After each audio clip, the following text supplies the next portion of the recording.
everyone, and thank you so much for joining me for Daily Spark TV. You guys know who I am. I'm Dr. Angela Butts Chester, and you know what I like to do on my show. Say it with me. I want to enlighten, inspire, and empower you to become your best self. Now, scripture reminds us that the tongue is a small thing that makes grand speeches, but a tiny spark can set a great forest on a fire. And that's what we want to do today. We want to get you fired up about my guest.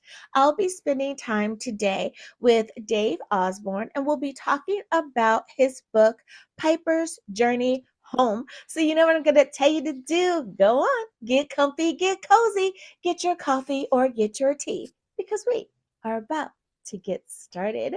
Hello, Dave. Thank you so much for joining me here on Daily Spark TV. Appreciate it. Absolutely, absolutely. Now, I realize that I may be introducing you to some brand new viewers out there. So, before we get started talking about your book, first question for you, tell us a little bit about yourself. What makes you you? Well, I'm a retired business executive. I spent 52 and a half years in telecommunications. Right now, I live in South Texas on the Mexican border and retired about 3 years ago and have started writing. Always wanted to do it, and here I am. I love that. I love that. And I find it quite curious that more and more people find that they have been bitten, if you will, by the writing bug, which leads me to the next question. Have you always wanted to be an author, or did you find that this was just the right time? I think the answer to that question is yes, because it's a little. I've always written. I really started writing in graduate school and found that I could write. And I married a high school English teacher, which was a great help in getting a foothold in that. Wrote all through my business career, wrote business stuff, and then when I was done, I thought, okay, I want to write some more. And then all of a sudden, I thought, you're not working, so let's call you an author and see how it works. So that's kind of where I've come from with that. So. I love that. I love that. Now, the title of your book, Piper's Journey Home. First of all, I think most people love the name Piper. It always gives you this kind of nostalgic, happy feeling. Why was it important that you title this book that name? My wife named this dog Piper, and she's a stray that we adopted, and that's the story of the first book. We got her right after I retired. I traveled too much to have a pet while I worked, so we got this dog, and she's a runaway, and the story of how we got her is in the book. But over the first 3 or 4 months, I thought this dog is a diamond in the rough. And so I thought, I need to, if you wanted to write something, you're writing a business book, which I was at the time. So take a break from all of the how to be a good boss stuff and write a book about this dog. And so I did. And the first book chronicles the call it assimilation, adoption process, the rescue, and so forth. And then there's a second book about how we went through therapy dog training. And then there's a forthcoming third book, which is in progress today. But I thought Piper's Journey Home, and we had 4 or 5 working titles before we settled on that one. But I thought this is a good book for a couple of reasons. One is it tells a good story, and we targeted it. My daughter's a reading specialist, teaches first grade in the Houston area, and she leveled it at late third grade. So it's a children's book for anyone in elementary school. It Mhm. also gives parents and prospective people that want to take a pet what all's involved in that. Too many dogs are returned. I'm also on the board of the Texas board of the American Dog Association, and we've got statistics that show that in rescue and where you get a dog from a shelter, 30% of them are back within 3 to 6 months because the owners, A, don't know what they bargained for, and B, did not know how to approach a dog that may have been abused or was Hmm. abandoned, had trust issues, and so forth. Hmm. So it really I works at two love levels. it. It's a very interesting, fun, loving story for kids, and yet at the same time, it has a message for adults as well, and it's Absolutely. really found two Absolutely. audiences. So I want to jump in there because that's a question that I ask, and I want to make sure that we give it its proper time to breathe. And that is the target audience of your book. Now you say that this is, of course, a book that little kids are able to read. But again, tell us that age group again. Who is the target for this book? The book is targeted toward, say, second graders through about fifth graders.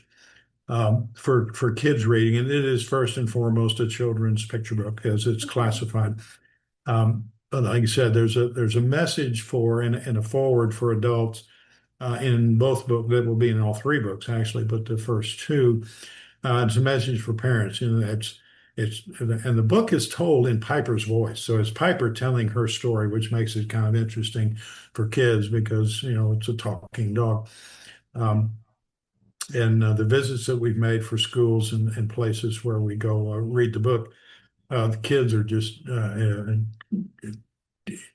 mesmerized by this silly animal. It's fun. It's so fun to watch. And she goes in and she doesn't bark a lot, which is why she's a good therapy dog. But they all pet her and they all are so attracted with her, and you know that reinforces the book tremendously. So as we move Mhm. forward, uh, I look for the book to grow. I love it.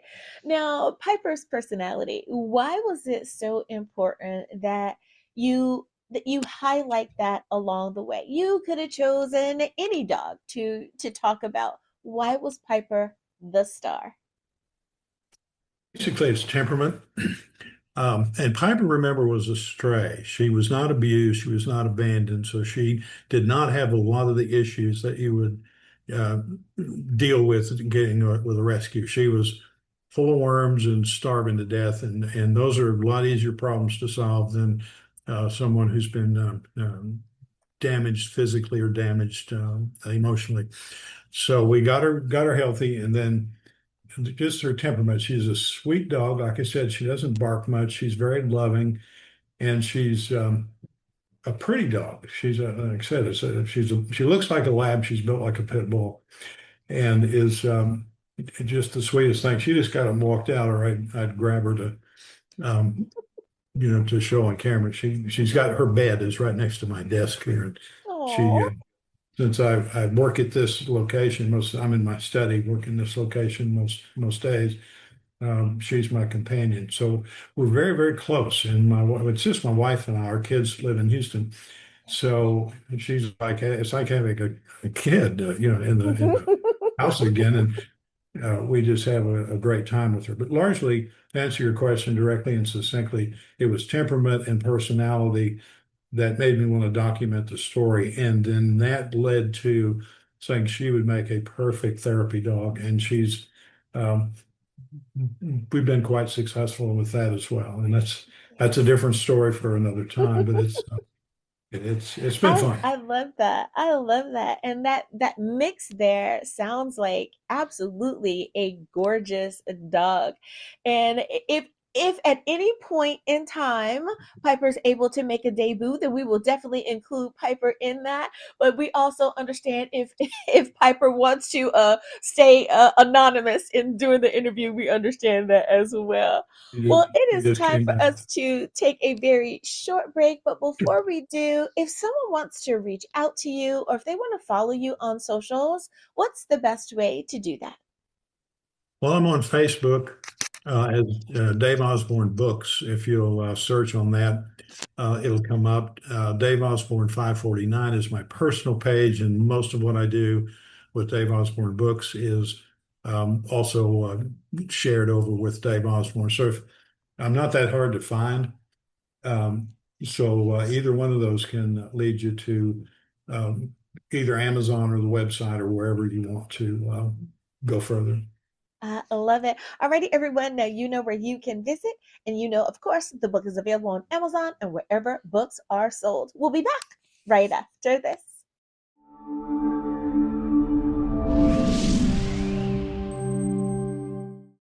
Welcome to Daily Spark TV. Are you an author with a faith-based book? Be a guest. Serious about your product or service and want to try something new? Sponsor an episode. I see you're ready to get started. So visit drangela.chester.com. Thanks again for watching Daily Spark TV.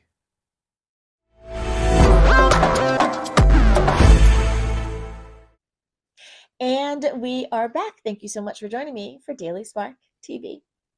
Now, Dave, I love that this is a series. I like a series, a really good series, because that means that the book that I'm about to finish leaves just a little bit of wanting for another one. There's a question, a issue, a something that you're able to address, and I love the intrigue. Now, my mother was an avid reader. I think she turned me into an avid reader, and I think it's never too soon to turn our little ones into avid readers as well. With that being said, tell us about the first book of this trilogy that you have written, Piper's Journey Home. I like the title. Tell us about it. Okay. Piper's Journey Home is essentially the story told in Piper's voice of our finding her through some friends and bringing her home and getting her healthy, getting rid of the parasites. Um, she couldn't keep food down when we got her, um, and just it was sad. Took her to the vet. She was about half of the desired weight. We got rid of the worms. She began to grow and to be able to gain weight. The next step was, of course, potty training, and we got her potty trained pretty quickly, and that was not difficult. The next thing was teaching her some basic dog commands. I enrolled her at the local PetSmart. We call it puppy kindergarten in the book.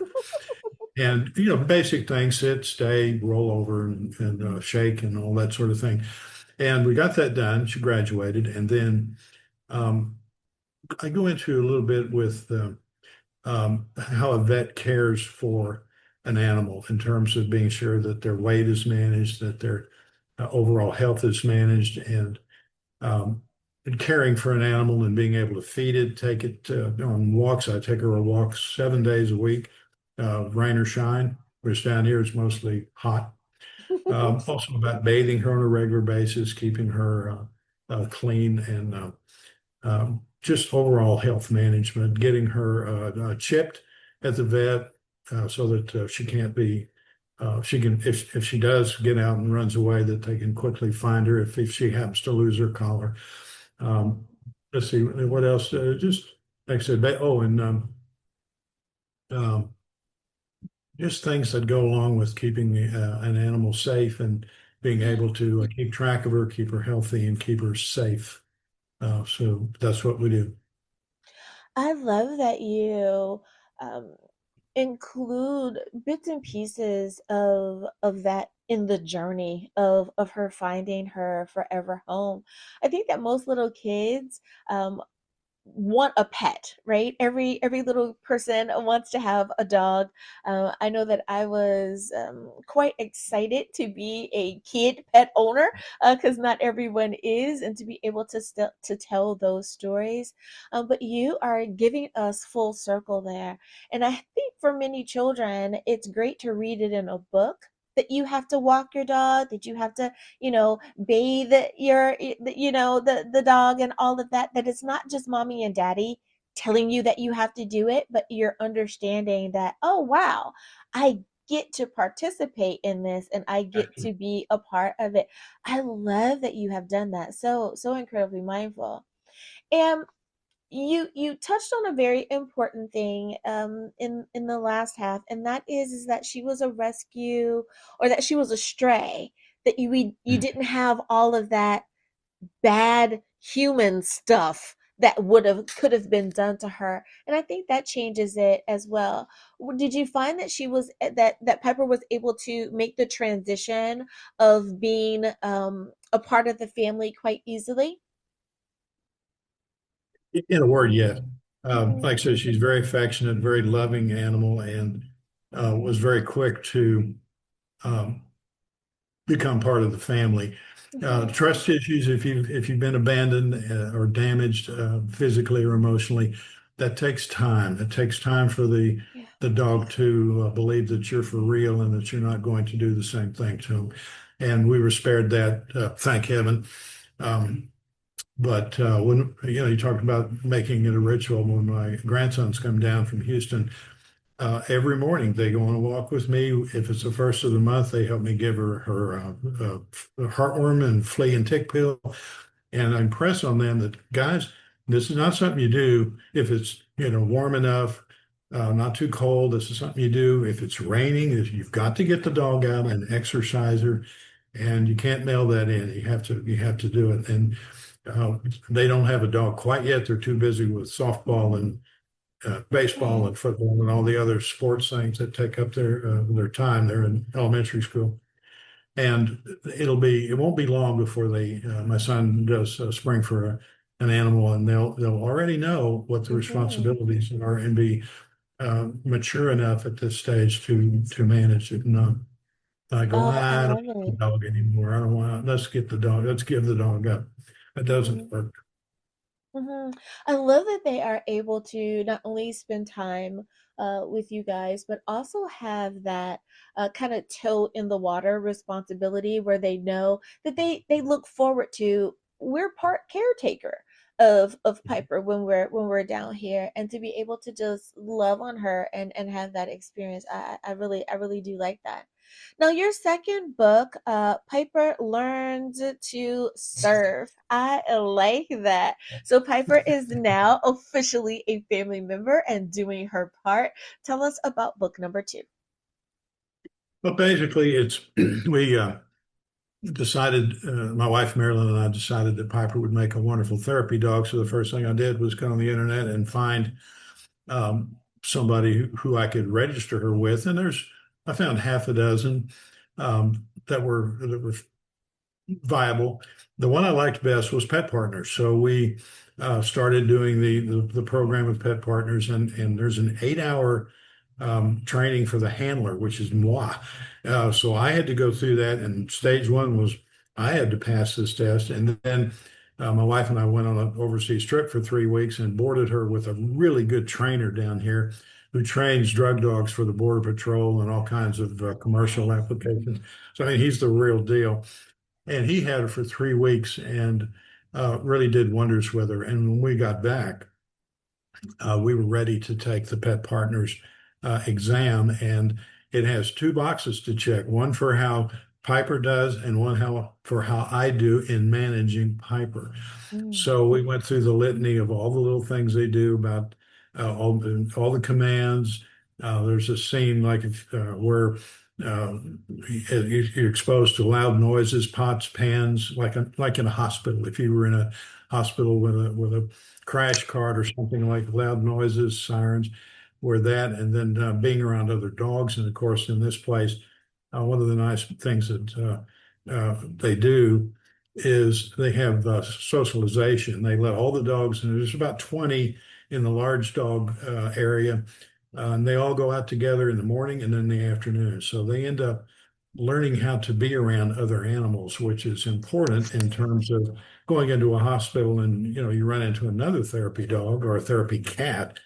Um, what do you do? And this way, they really Piper just kind of looks at him and goes, "Hi." That's no reaction is the goal of it, and that's exactly what you did. So the big things are being able to take commands, being able to withstand loud noises, sudden noises, and being able to interact with other animals that you might run into. And of course, there's requirements they have to be bathed within 24 hours. You have to have a poop bags and um, other things. It's nice to take a brush and for people to work with them. And we'll go into more of that stuff in the third book, Piper on the Job, which is in progress now, which will Piper will tell about her visits and all the things that we have to do to prepare and all that. But book two, when we pass the test and get the certification, that's really the end of where the second book is. And then Piper ends by saying, now I'm ready for my visits, but that's another story, opening the door for book three. And then we also just recently came into an idea for a book, um, Theology of a Dog Park, which is kind of an interesting concept because what you learn, what you see at a dog park, and we have in Harlingen what we call a bark park, where dogs learn to interact, and you see how they interact with each other, and there's lessons in there for how people should act in their interpersonal relationships. And there's some very, very interesting parallels, which I think I can do that. It's going to be hard to keep that one as a children's book, but I think I've got something in mind on how I can spin that. So anyway, we're going here now 6, 12 months down the road, but I'm not going anywhere. Like I said, I enjoy doing this, and it's fun. And we're selling right now about 100 books a month on Amazon, and which is not a lot, but for me, it's a lot. And of course, there's other books through Ingram Spark you're able to buy through BarnesandNoble.com, Books-A-Million.com, and Apple Books, Google Books, and all those. That's where they get their books. So it's pretty much available anywhere that you'd want to buy a book. Plus, I've got a Books.by website which you can access through my website. So anyway, it's not hard to find me. And now if I you love it. enter Piper's Journey on Amazon, just first couple of words, it'll pop to my book. So anyway, it's been fun. But that's book one and book two.